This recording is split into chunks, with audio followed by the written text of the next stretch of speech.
Good morning and welcome to the event. It's great to see you all here today, and thank you very much to the Green Building Council and the Property Council for putting on what is a really important event. I think we're really pleased to be a major sponsor. For those that don't know us, ESP provides organisations with smart technology and the services to help them reduce their carbon emissions, make their buildings more energy efficient and water efficient, improve their performance ratings, and deliver on their sustainability goals. It's really good. I know we've got a large number of clients in the room today, so it's really good to see you all here today. So over the last year, I think if anything it's taught us, it's the importance of adaptability. As individuals, as businesses, and as society, we now need to adapt our built environment. Occupancy comfort and building performance have changed expectations for a long time now, but clearly, as you've heard today, we need to go further. And certainly our own building monitoring has shown that how COVID and the impact of working from home has impacted on demand. So we, of course, also need to rapidly reduce the impact of our buildings and the way that we build on our environment due to climate change.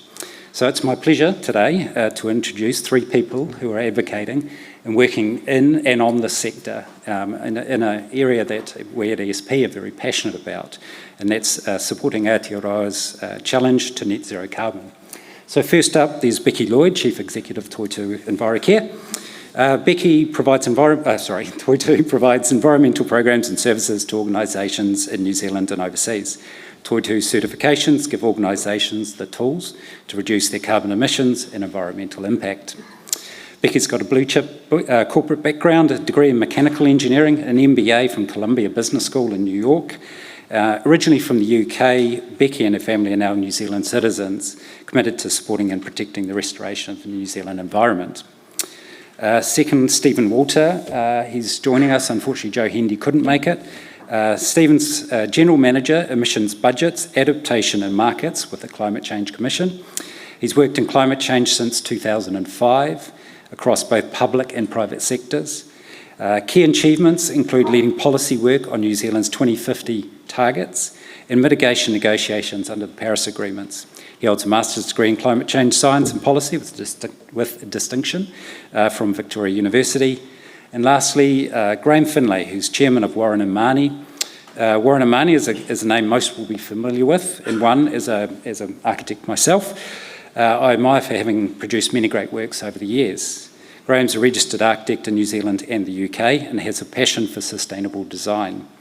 He was involved in the establishment of the New Zealand Green Building Council and was Deputy Chair for the first 3 years. He's led Warren & Marnie's sustainability strategy, resulting in the practice being carbon zero for the last 12 years. Warren & Marnie's goal is that by 2050, with clients, all new projects designed by Warren & Marnie will be net zero in operation, be 50% more energy efficient, and 40% less embodied carbon. Each of them is going to speak in turn, and I welcome them up to the stage.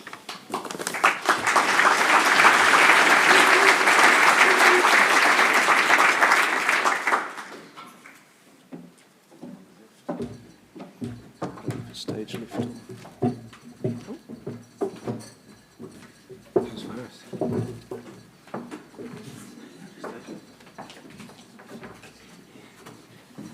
Yes. Can I just go? Yes. Cool. Look, kia ora koutou katoa. Ko Stephen Walter, tōku ingoa, and it is a real pleasure to be here in front of you today. Unfortunately, obviously, I'm not Joe, for which she and I both apologise, but it's an enormous privilege and honour for the Commission to be invited to talk to you today.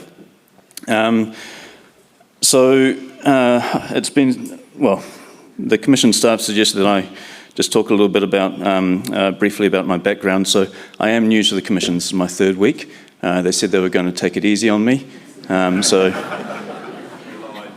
they thought perhaps a small, intimate setting would be a good soft start. So I'm new to the Commission. I'm not that new to climate change. I started working in 2005 trading carbon in the UK. did a bit more work in the private sector, and then focused on public sector work. So it was really an honour to work on the Zero Carbon Act, and also on, obviously, the Paris Agreement. I wanted to mention the Paris Agreement because one of the fundamentally important things that the Paris Agreement did was governments recognised the limits of their agency. Something that was completely different between the Kyoto Protocol and the Paris Agreement was that governments sought to expand the envelope of agency to include people, to include communities, and to include business, investors, and decision makers. Governments set targets, but it's people, communities, and decision makers who achieve them. And that's a really fundamentally important distinction in the new multilateral framework that we have. So that's why it really is such a pleasure to be here addressing you today. After working on climate change, I did a little bit around three waters, water reform, RMA, tinkering around the edges, and that was about 3 years. And so I've really been looking forward to being able to come back and talk about climate change and finally talk about something that I know a little bit about. I've been really looking forward to that day. Unfortunately, today is not that day. My work in climate change has not focused on the building sector, and as I was preparing for this, I started to think about why that was. And I think really the impact that the sector can have is hidden or camouflaged in the way that we report our emissions in the sectoral categorization. So you can see building 3%, but actually if you look at the opportunities and the impact of urban planning, urban design, urban form, building, the impact that has on reducing peak electricity demand, the impact that has on other co-benefits, on transport, then the impact is actually far more significant. And so while initially I thought, I haven't really worked on building much, I suddenly realised I actually have, because if you work on climate change, you work across a number of sectors, and the impact that your sector has reaches across many of New Zealand's most emitting sectors. So that's another reason why it's such a pleasure to be in front of you today. So that's enough about me, the Commission. So it's pretty relaxed over there at the moment, kicking up our feet. It is an exciting time. We got 15,500 submissions, right? And that's fantastic. The level of engagement that shows, I've been working climate change for a long time. The level of engagement and discussion that we're having right at the moment is fantastic. I was at a breakfast yesterday and some senior decision makers, thought leaders were using our draft discussion document as a platform for the conversations that they need to be having among themselves, and that's really what we're about. So it's extremely pleasing. Ultimately, it's clear that there needs to be lasting change. It's also clear that this is a challenge, but it's possible if we work together. And here I think maybe just useful to talk a little bit about our role in that work. So just to clarify, we are not the government. We're not a government agency. We are an independent Crown entity established to provide independent and expert advice. But we provide that expert advice to the government. The government then goes away, considers that advice and considers how to respond, and determine the policies put in place to meet them. And then you and the rest of Aotearoa will deliver. That's going to involve change. And with change, obviously, comes opportunity. With change comes challenge. But that's something that we embrace. It's something that we need to embrace in the way that we work, the way that we live, and how we move around. And as I mentioned before, your sector is absolutely central to this. Every investment, every decision, every action needs to keep at the centre our progress towards a low-emission, climate-resilient Aotearoa. So specifically, the role of the building sector in that, we know obviously buildings in urban form are a critical component in both climate change mitigation and adaptation. We know that Aotearoa's population is overwhelmingly urban, 84%. An increasing population means that we're going to need more buildings for extra people to live, work, and learn in. And so that means the cities, communities, and buildings that we live, work, and play in need to be designed, constructed, and operated in a way that's going to have the impact on emissions and community resilience that we want them to. So, changing buildings, changing the way we live, it takes time, right? And I think we all acknowledge that, but it's important to recognise also that the decisions that we take today will set us up for the future. What we do in the next 5 to 10 years will influence the way that we live in the next 50. We need more integrated decision-making across government. I think that's easy to recognise. We need to be working towards common outcomes for climate action, and we need these to be measured, monitored, and reported. We're aware of all of this, and we've had that reinforced through consultation. And we also acknowledge that, and again, this was picked up in consultation, that we as the Commission should be supporting and advocating for low emissions building design, materials, and construction practices. So we're going to pick that baton up. While we wait for the benefits that will come from changes to urban form and function, we also think there are some concrete measures that we can take, including, for example, changing the way that we operate our existing buildings and how we design and construct new buildings. So improving thermal performance, energy efficiency through better insulation, double glazed windows, building control systems, LED lighting, high efficiency appliances.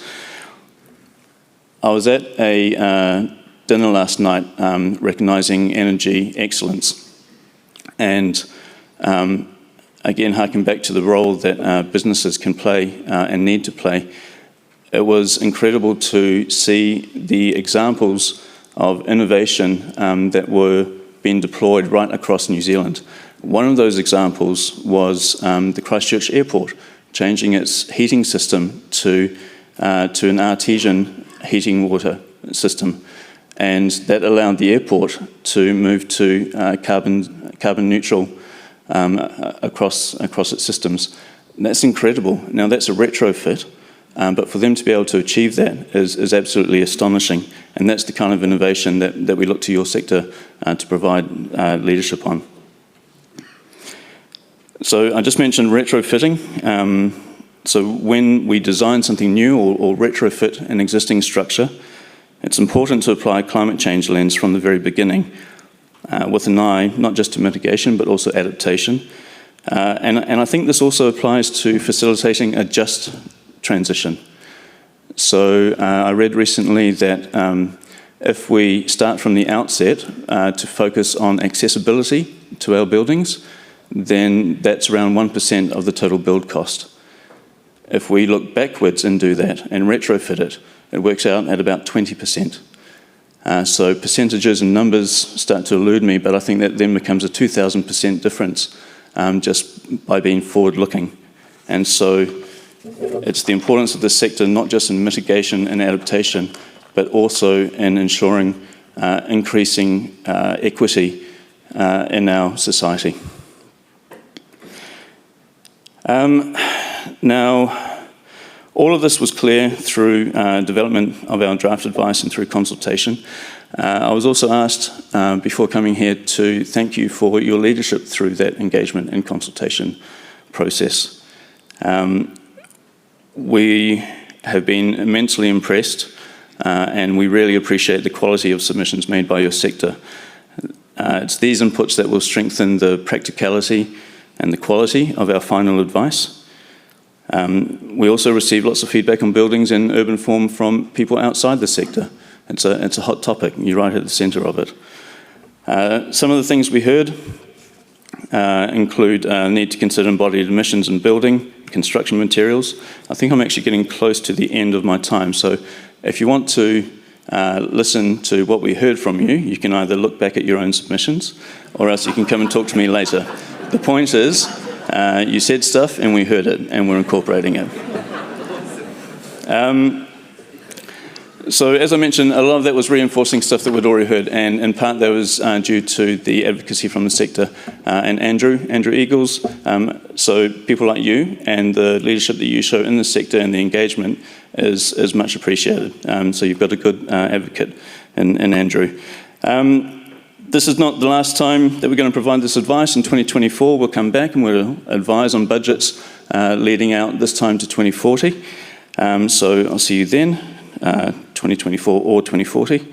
Now, this is where I say thanks, but essentially all of my speech has been to say thank you. Thank you for being here today.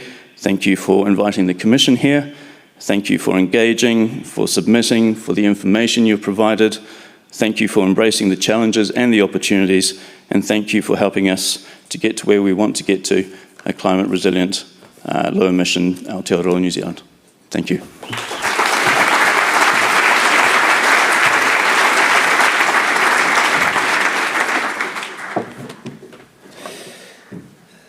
I think I've got a slideshow coming up. I'm not quite sure how to operate this.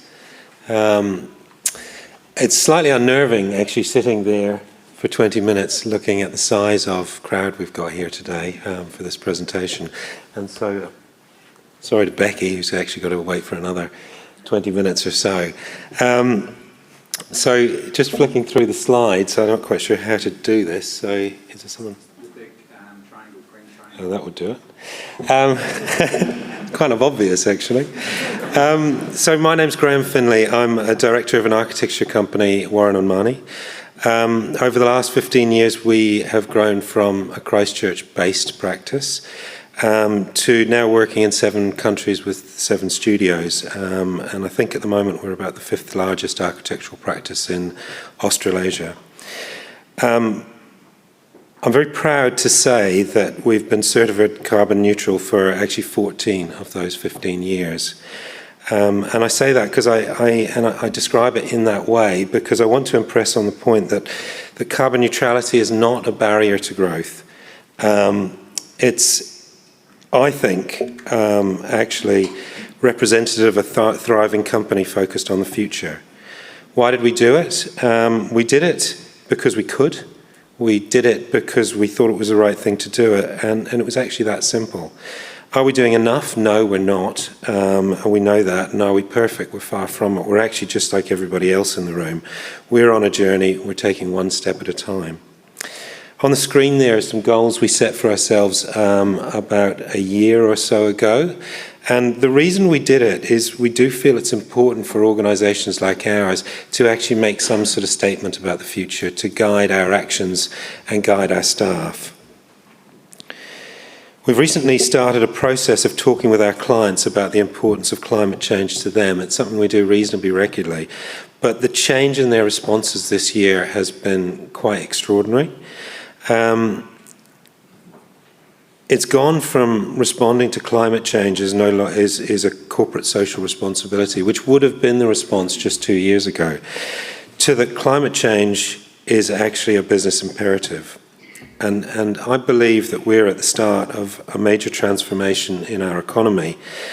And the challenge for all of us in this room is actually going to be keeping up. At Warren & Marnie, we've learned to think about our company's climate impact in terms of 3 spheres. The first is the impact of our operations. This is the carbon produced in things like our offices, our computers, our travel. And it's the smallest of the impacts we have.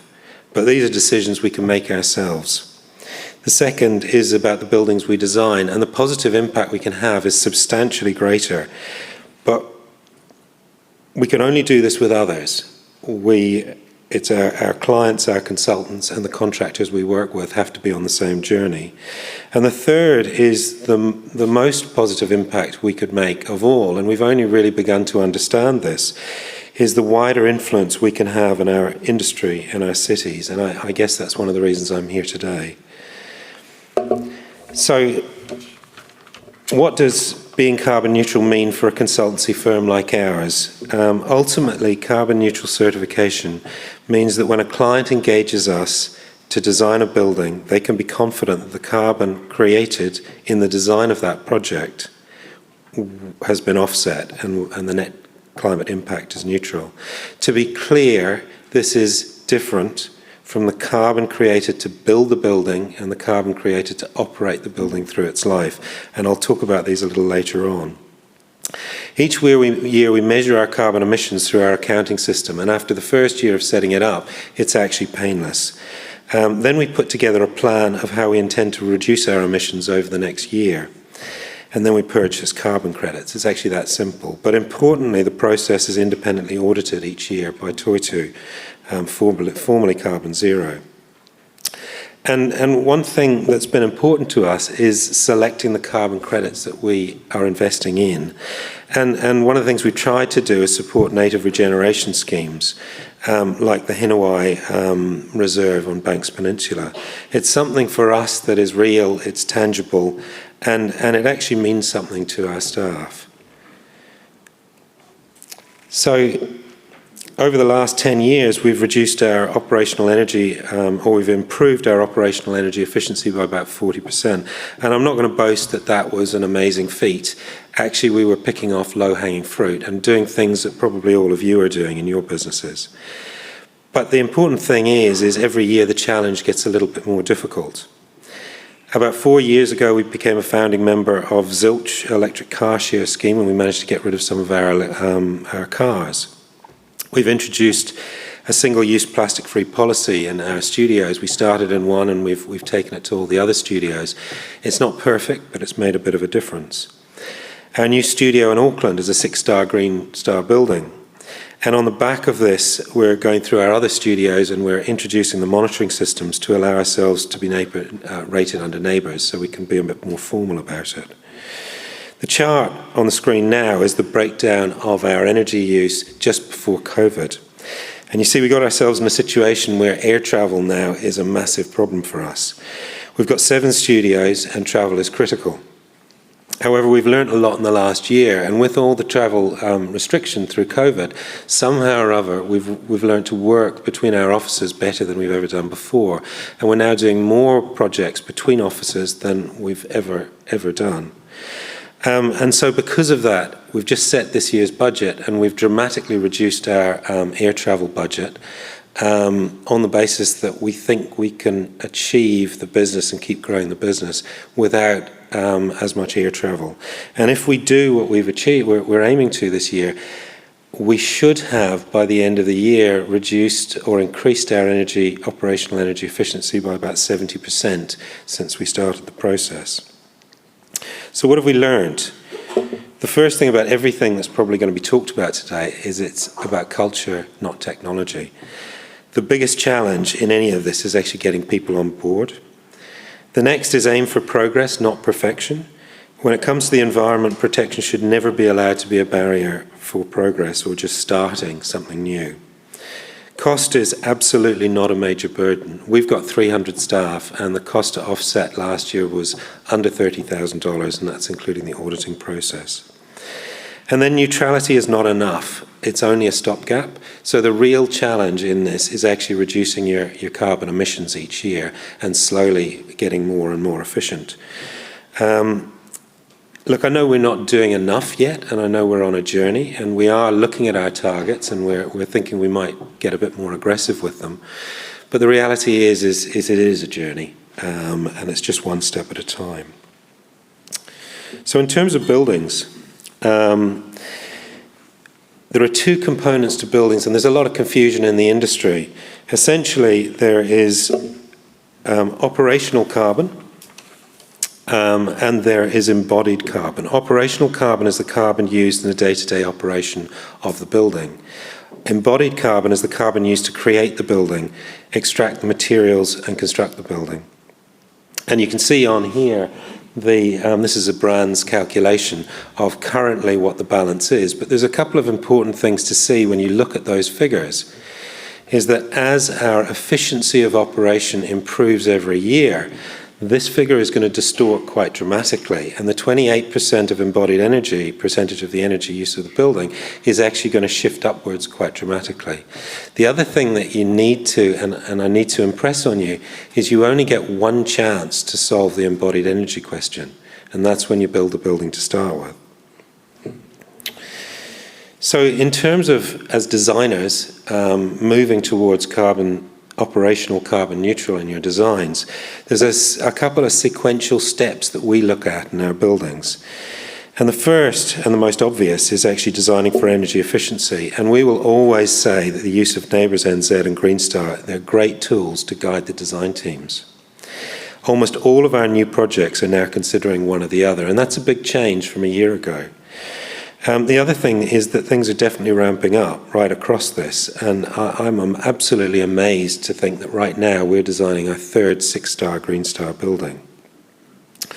The next is eliminating the use of fossil fuels within the building. Now, what that means is designing a building to 100% electric, allowing it to be powered by clean, renewably generated energy. In New Zealand, we're actually quite a long way along this line, but it's something you'll hear about buildings being built internationally. This project is actually a key strategy in the 6-star Northcote Aquatic Centre that we're designing in Melbourne at the moment. And then finally, the use of renewable energy generation systems in your buildings. And the renewable energy generation systems have actually dropped in cost dramatically over the last few years. So don't take rules of thumb that were appropriate 3 years ago and think they're appropriate today.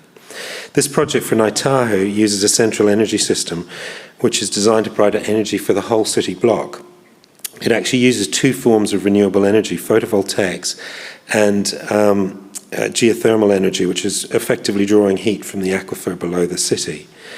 A slightly more recent example of this is Metro Sports, which is currently under construction in Christchurch, which is actually using the city sewer system as the source of energy for their renewable energy source. So we can be a little bit creative about this as well.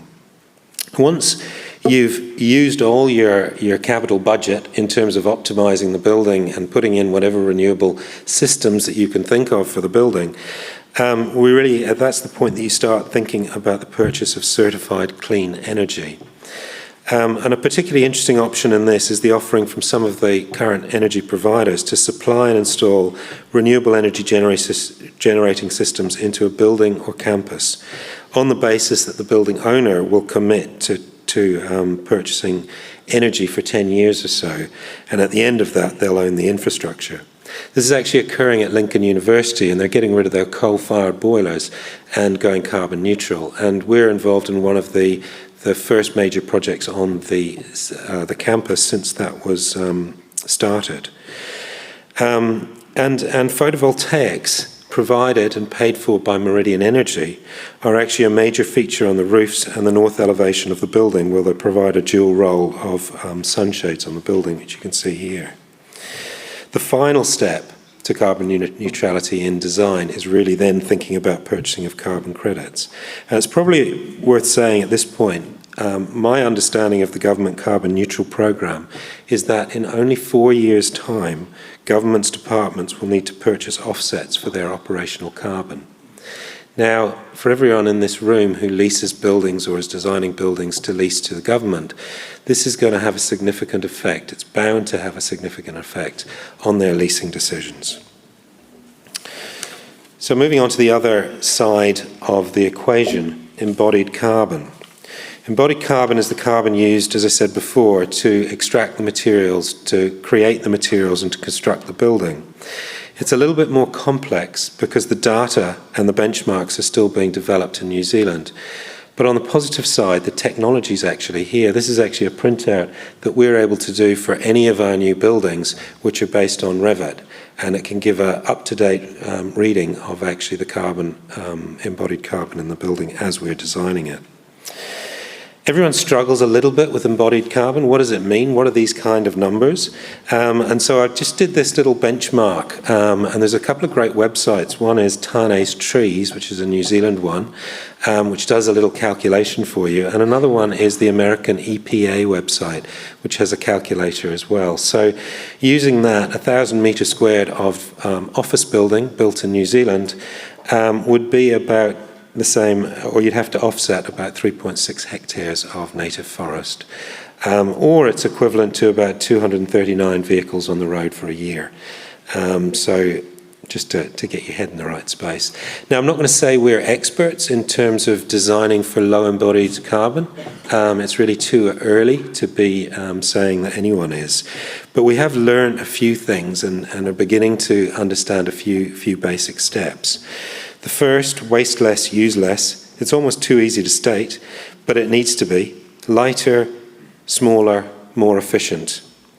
And we also need to keep rethinking the way we're doing things, like this use of plastic balls to reduce the amount of concrete in a floor slab. Using less also includes reusing existing buildings. Our new office in Auckland, the carbon benefits were calculated by Mott MacDonald, and that was for operational as well as embodied savings.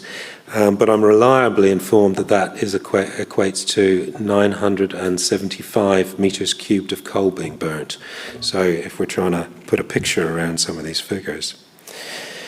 Use natural, use local. Timber has become the poster child of low carbon design, and this project for Otago Polytech is actually their second building to use timber construction, and it's just one of a number of timber and CLT projects that we're involved in, one of which is actually a 20-storey tower block in Australia. So, the limits for timber are actually quite amazing. Timber is a preferred material with a good reason. Timber not only replaces energy-intensive materials such as concrete or steel, but it also locks in carbon, effectively acting as a carbon sink. And that little diagram on there is just an example of a building designed with concrete versus timber and the sort of quantum of difference we're talking about. Oops. We also need to source lower carbon products where we can. The big focus here needs to be on concrete and steel. The production of concrete is responsible for 8% of carbon emissions globally. And to put this in perspective, the aviation industry is only responsible for 2.5%. And there are options available. Firth, for example, can provide concrete with about 20% or 50% less carbon, and these are significant. In the future, I hope we're going to be talking about buildings that are carbon negative, but for today, the realistic target is to minimise and then to offset. I've left this on the screen for a little while because I kind of want to impress this point.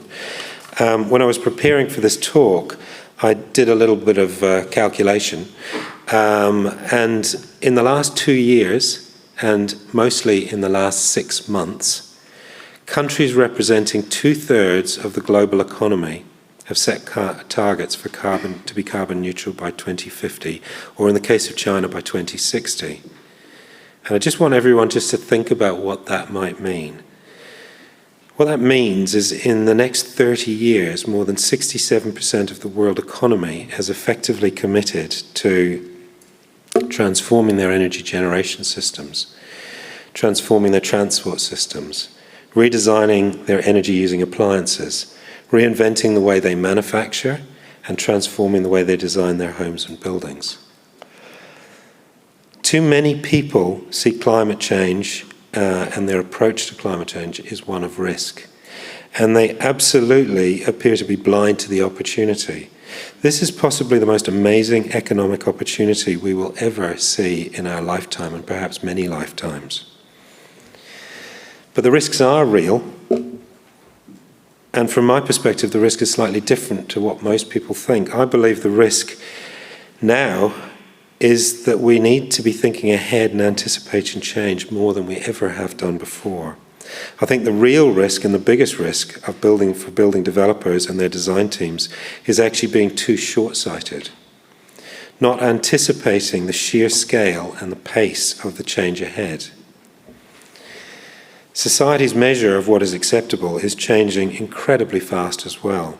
We've all seen it in recent years.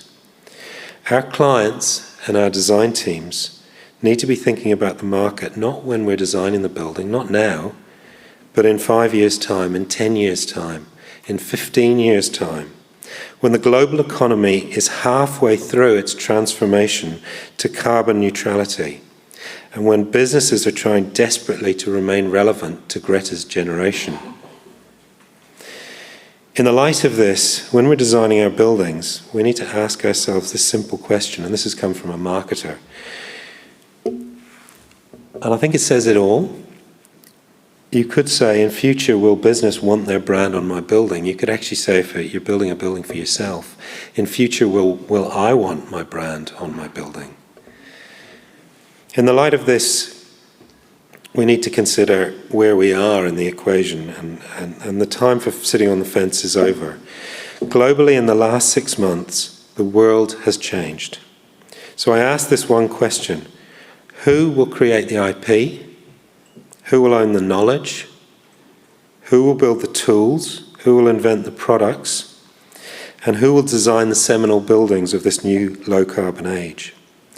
New Zealand's been searching for ways to transform and grow its economy. Surely, this is the opportunity we've been looking for. Thanks very much.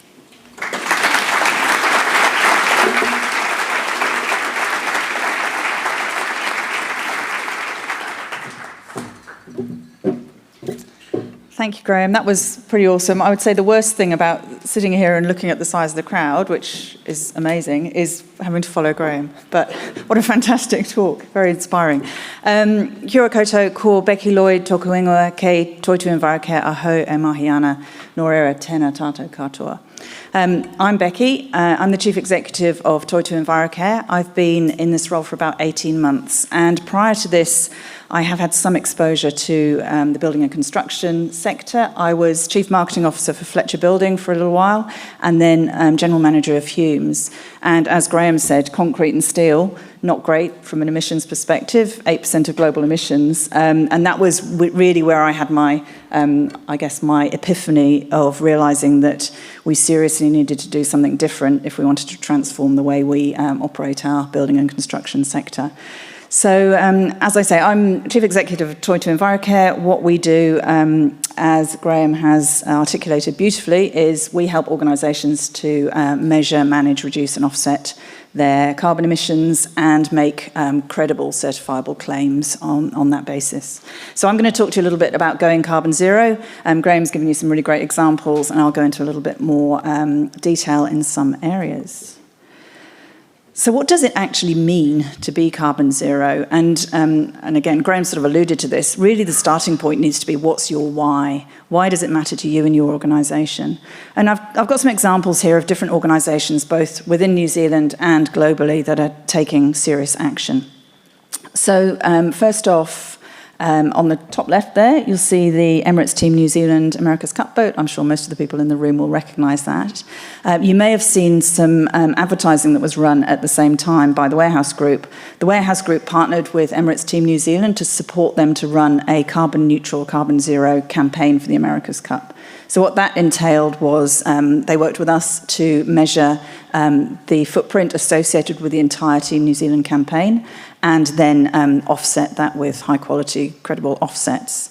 The reason they did that, I mean, lots of possible reasons, but our understanding is the primary driving reason for that is they wanted to make sure that they were doing no harm in their participation in that very high-profile event. And it's very consistent with a lot of the work that the Warehouse Group has been doing to take a leadership position around sustainability. The next example up there, and hopefully some of you buy these products, this is the Anchor enriched milk range, which have all gone carbon zero. So that was an example where we worked with Fonterra to look at to assess the carbon footprint of their milk products and to verify the calculations associated with that. If you're interested, for a 2-litre bottle of milk, the carbon emissions are about 2 kilograms of carbon on average, varies slightly. When you go about working out what the carbon footprint of a product like that is, you start right at the beginning of the life cycle and you go all the way through to the end. So you would start with all of the inputs that happen on farm, the emissions associated with the cow's digestive system, which are the most significant part of the emissions associated with milk, the transport of that milk to the processing and bottling site, then the transport to the distribution, the supermarket, refrigeration in the supermarket, the consumer taking it home, the consumer using the product and then throwing away whatever they forget to drink and goes off, and then disposing of the packaging at the end. So you really take that end-to-end view. The next example is the Fermented Carbon Zero beer. So that was the first Carbon Zero beer to be certified in New Zealand. So if you enjoy beer, go and buy a Carbon Zero one. Steinlager, Lion has recently certified their Steinlager range. So now it's much more widely available. You can get Carbon Zero beer from Steinlager as well. Why are they doing that? Why are Fonterra and Steinlager and the Fermented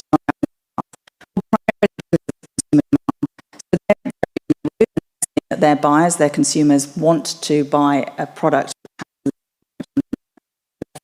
trend, which is awesome. And then the last example there on the top right is Jeff and Justine Ross from Lake Harwia Station. You may know them from the vodka brand 42 Below.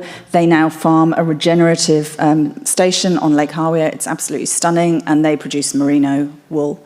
And they have, over many years, they've been looking at their farming practices, they've been measuring the impact of their farming practices, and they've been working to reduce those. And we've recently certified their farm as carbon zero. And why that matters to them, first off, they want to regenerate the land, they want to restore the land. But secondly, they see a really significant marketing opportunity for New Zealand merino product to particularly offshore for international markets. So being a low carbon or a zero carbon production economy is a really, really valuable international export proposition. So that's all great, but what's happening in the wider world? And actually overseas, things are going even faster and even bigger and even bolder. So I've got Microsoft up there. A couple of years ago, Microsoft got really serious about climate change. You've probably heard some of this already. They started to map out the entire emissions profile of their organisation since inception in the 1970s. So they've got this chart that you may have seen that sort of tracks it all the way through and then works out how they're going to bring it down. They've also broadened the scope of what they're looking at to include their entire supply chain. So the emissions are really broad when you think about the supply chain of manufacturing computers and computing products. And they've gone, we need to take responsibility for the potential harm that we've done to the planet, and we commit to correcting all of that by 2030. And in order to do that, they're doing some classic things like they're buying offsets in the current period, they're looking at what they can reduce, reducing their energy consumption, designing their products to be much lower emissions. And they've got this sort of magical fund, $1 billion fund, which is the kind of where the miracle occurs thing, and they're investing in new tech to do carbon capture, actually removing carbon from the atmosphere. So they're taking a really, really multi-generational view and taking total responsibility for their emissions profile. And that's where all of this is going. Similarly, Walmart, they're going big into natural climate solutions. They're talking about tree planting and regeneration of soil and all those kinds of things. And equally, Apple. By 2030, Apple's entire business will be carbon neutral, including their supply chain. So everyone's at it. We all need to make sure we're on the same path. And actually, overseas, it's going a bit faster. We've got a giant clock down there, but it's stopped, so I don't know what that means. Someone will have to tell me. It just says 10. I'll just keep talking. And I will, until someone kicks me off the stage. I've broken it, yeah. So common themes. I won't spend a lot of time on this, but clearly taking a leadership position, urgency to stop harm and taking responsibility and making sure, it's a reputational risk if you're seen as a brand to be doing harm. Having a long-term passion for the future. We're really seeing this shift to multi-generational timeframes. That lends itself really well to your sector. The buildings that you're building today are hopefully going to last for multiple generations, so now is the time to design them right. And action really needs to start right now, and obviously action has already started, as Graham's been talking about. And it's a transformational opportunity. So we don't have to be victims of climate change. We can actually use it to transform our sectors, transform our organisations, and shape our futures. So the opportunities are around differentiation, and I showed you some examples of brands that are differentiating on the basis of being low or zero carbon providers, and the New Zealand export value proposition, which is extremely powerful. Efficiency is the other point, and Graham touched on this as well. Carbon is cost. And what we find with our clients, they go into this carbon reduction journey thinking, it's going to cost me loads of money to decarbonise my business. Actually, almost when you go about measuring your carbon, you start by gathering your bills, my fuel bills, my travel bills, all of these bills. So you actually have this big stack of dollars that you're spending. And then as you go through the decarbonisation process, you can reduce all those bills. So actually very often, almost without exception, you will save cost when you start decarbonising. And it also makes your business future-proof. So it makes you more resilient to the effects of climate change. It makes you more resilient. I think, again, keep referring back to Graham's presentation, but his closing point, it's a resilience point. Your buildings that you're building need to be attractive to future generations. Organisations want to put their brand on your building, and that's a form of resilience and future-proofness. So just a little bit about the process of going carbon zero and how you think about doing that. What we do is we help organisations to get started with the measurement. We have a tool that you put your carbon information in, and it has a whole bunch of emissions factors in, and it calculates what your emissions actually are. So that's how you take some of this sort of spend data and turn it into carbon dioxide equivalents. We also then audit that inventory to make sure that it's comprehensive, and we do that in line with international standards. So increasingly what we're finding in the carbon measurement game is you'll be asked lots of questions, it's open to much more scrutiny. As we move into a world of things like, you've probably heard about the Task Force for Climate-Related Financial Disclosure, top 200 listed companies in New Zealand are going to have to disclose their carbon footprints by 2023. When you start to get into that disclosure regime, integrity and accuracy really matters. So that's where the certification process really starts to add value, and it gives you a really robust baseline to start your reduction journey. And then we help organisations to go through that process of how do we decarbonise systematically. And if you want to, at that point, you can then offset and make a carbon zero claim. I just thought I'd touch briefly on different types of carbon footprint or different ways of slicing the data. So the most common way of looking at your carbon footprint is as an organisation. So what you do is you say, right, here's my operating organisation, I'm going to draw some boundaries around that, and then I'm going to start measuring my emissions within this sort of envelope. And so we've got 400 odd clients who are doing organisational carbon footprinting today. And that's your organisational operations. And as Graham showed you with his organisation's operations, that's often not the biggest part. It's often when you get into your supply chain that's where your biggest impact might be. But it's a really, really good place to start because that's very easily controllable. The next view is the product view. I talked about the carbon zero milk, the life cycle cradle to grave view. And so you sort of slice the data a different way, starting from where the product starts to be created to where it's disposed of. Ideally, ultimately, we'll get into the whole circularity debate, but that's not happening in a lot of areas yet. You can carbon zero measure and certify events. So this event today is being measured and offset to make sure that, again, no harm is done in the running of this event. I talked about Lake Hawea Station and having a farm envelope. So same principle, you draw a boundary around the farm and then you measure all of the ins and outs on the farm and work out what your net position is. I've spoken about supply chain, and Graham has spoken very eloquently about buildings, and we'll talk a little bit more about that as we go on. And so we run programs, Carbon Reduce and Carbon Zero. So as we've spoken about, Carbon Reduce is the process of getting your inventory verified and certified. Carbon Zero is then choosing to offset that. When we do verification, we do that against the international standards. The standard for organisational footprinting is ISO 14064, if you're interested, and for product it's 14067, and we're accredited to do that by JASN. So it's a very kind of thorough and rigorous and science-based process. I won't bore you with any more of the details, but be assured that there's lots of science that sits behind it. And I will skip over that one. Graham mentioned carbon credits. Carbon credits are polarising. Some people view carbon credits as cheating because the most important thing to do is to reduce your emissions.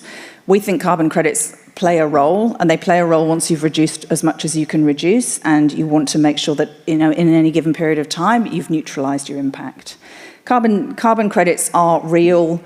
They represent real removals or avoidance of carbon emissions. So all the carbon credits that we use are either carbon credits that are issued by the New Zealand government under the emissions trading scheme, and they're essentially forestry units, or they're units generated by international projects that meet a set of standards that are set out by an organisation called ICROA, which is the International Carbon Reduction and Offsetting Alliance, and they're all verified by third parties. So there's, again, lots of robustness in the international space around carbon credits. If you are getting into the buying carbon credit game, though, I really strongly advise you to make sure that they are verified and reputable, because otherwise you do open yourself up to accusations of greenwash in that space.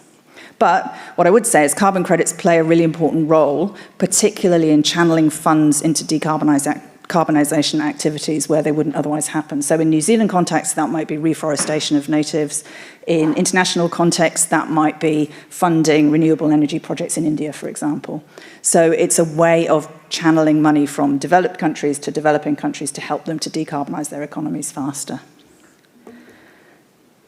So that brings us on to certified buildings. So we've been working in partnership with the New Zealand Green Building Council for quite a while to work out how we can apply carbon zero certification to buildings. And Graham was mentioning this. There's different ways of looking at it. There's obviously the embodied emissions. What we're looking at the moment is the operational emissions of buildings, and there's two variants of that. There's the base building operations. That's sort of looking at the operational emissions of the tenanted, of the untenanted, the shared spaces, and then there's the whole building operations, which is looking at the whole, including the tenanted spaces. So that's something we're working through. We've been running some pilots to test out the process and to make sure that the the processes of data gathering work and the processes of auditing work effectively, and that the client experience is good, while at the same time making sure that the process is as robust as it needs to be to make sure that everything that needs to be captured is captured. And I'm sure there'll be much more to hear about that later on today. And that is, I'm going to skip over these ones because we've covered all this already. I have 9 seconds to go. There you go. So my call to action for you guys is work as a team, work as a collective, transform your sector, seize the opportunity, and don't wait for someone to tell you what to do. Just get on with it. Kia ora.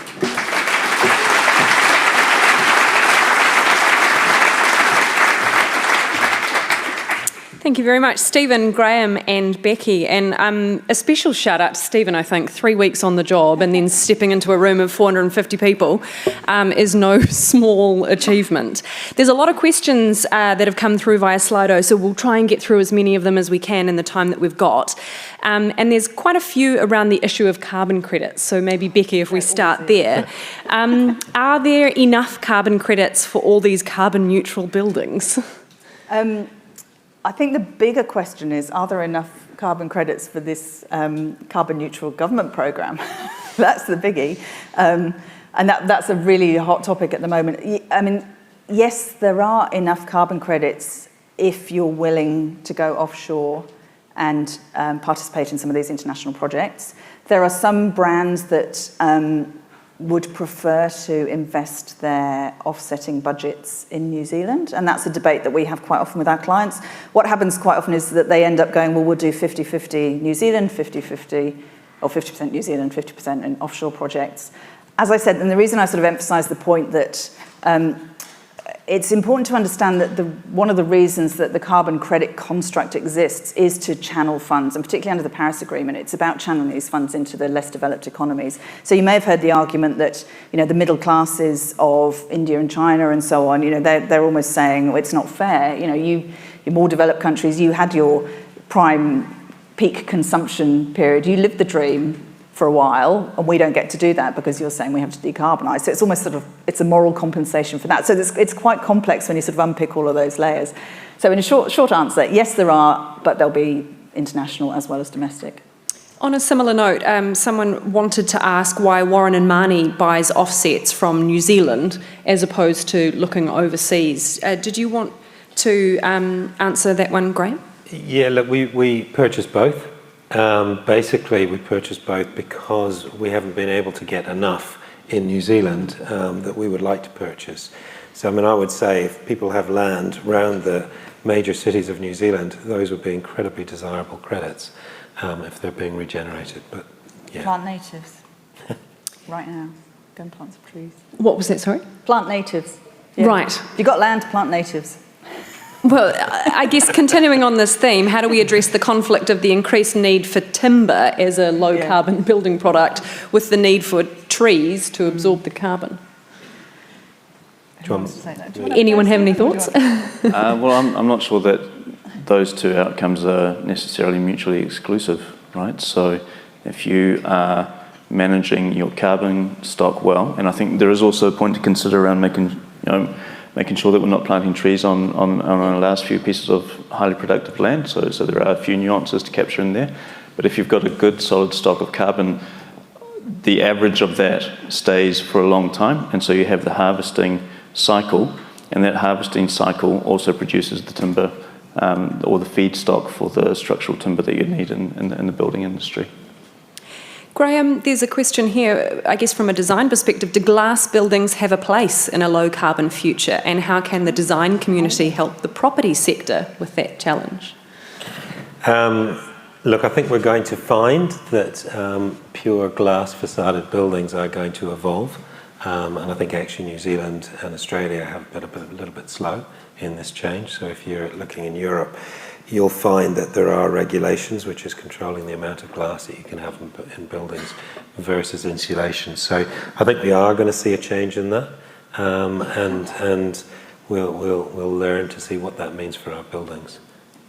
Perhaps a question here for Stephen, or potentially for Becky. Given that the retirement village sector are the largest developers of new housing in New Zealand, what plans are in place to encourage or assist them towards carbon zero? Is the Climate Change Commission doing anything in that respect? Just to put you on the spot here, Stephen. I can So I will hand over to Becky. I think the point to make is that we wouldn't want to, at the national level and at the systemic level, kind of start to draw differences and distinctions between various elements. So what we would want to do is see a system that makes sure it's providing the right incentives for the building sector, and then within the building sector, the people who have got the knowledge and the experience to make those decisions can actually make them with a level playing field. And my observation on the retirement sector is that they're actually pretty forward-thinking. So several of them are clients of ours, and they're getting into the carbon footprint measurement and applying all of that into their development plans. So I think you can rest assured that they're thinking ahead. They're pretty strategic. That's good to hear. There's a question here for Graham. What are your thoughts on recycling and reusing existing buildings rather than designing new build, and the impact that has on reducing carbon emissions? And I think from your presentation, your Auckland building is an example of that. Yeah, absolutely. And I think we should where we can. It's a positive decision to make if it can be done efficiently. Do you see the government proposing new financial tools to help with climate change, such as used in the past to make societal change? And the examples they cite are war bonds and the modern mortgage. Stephen, I don't know if the Climate Change Commission would have a view on that, whether the government could be proposing financial tools to help assist the shift? Well, at the risk of getting fired, I think absolutely that is something that we should be looking at. I was having a chat before. You know, we tend to set up an economic system on the basis that humans are perfectly economic and rational beings. That's sort of the opposite from the truth. But I think it is the role of the government to make sure that it's providing the incentives, the long-term view, to incentivise people to make the right decisions. So, for example, in EVs, there's an upfront cost. If we were perfectly economic, rational human beings who had access to the capital up front, then we would all be going out and purchasing EVs to the extent they were available. But we don't do that because there's the upfront cost. So does the government have a role in helping us address that by taking a long-term view and saying, well, actually, if we went out and provided some financial incentives for people to overcome that barrier, the long-term economic benefits to us as a country and a society would far outweigh that cost. Might be worth mentioning the ECA GIFI fund, which is through some of the COVID money has gone up significantly. So that's about 70 million, I think, now. And they're doing tranches of funding for major decarbonisations, primarily at the moment around switching out coal boilers and other process heat interventions. But where there are some of those high capital spend transformation opportunities, there is increasing amounts of funding being set aside to do that. Becky, there's a few people interested in the Anchor milk example that you brought up. How much of a difference would glass or reuse milk bottles make to Anchor? Oh, that's a good question. Well, I mean, the biggest part of the footprint by far, 75% of the emissions of a bottle of milk are the on-farm emissions, and 75% of the on-farm emissions are the cow's burps. So the most material area to address is, which Fonterra is investigating. You may have heard things like kombucha, which is a dietary supplement made of seaweed that helps cows burp less. And so, that's where they're investing their efforts, because that's the biggest part of it.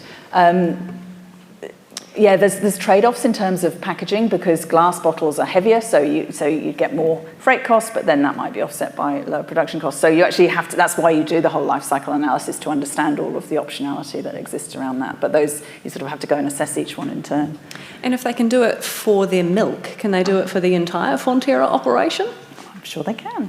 I mean, Fonterra is doing a lot of really good work actually around decarbonising their business. And that's one of the trends that's really happened over the last couple of years is, carbon reduction and removal has shifted from being a niche sport to a mainstream focus. So a lot of the organisations that we've worked with for a long time, such as your good selves, are very sustainability minded from their core.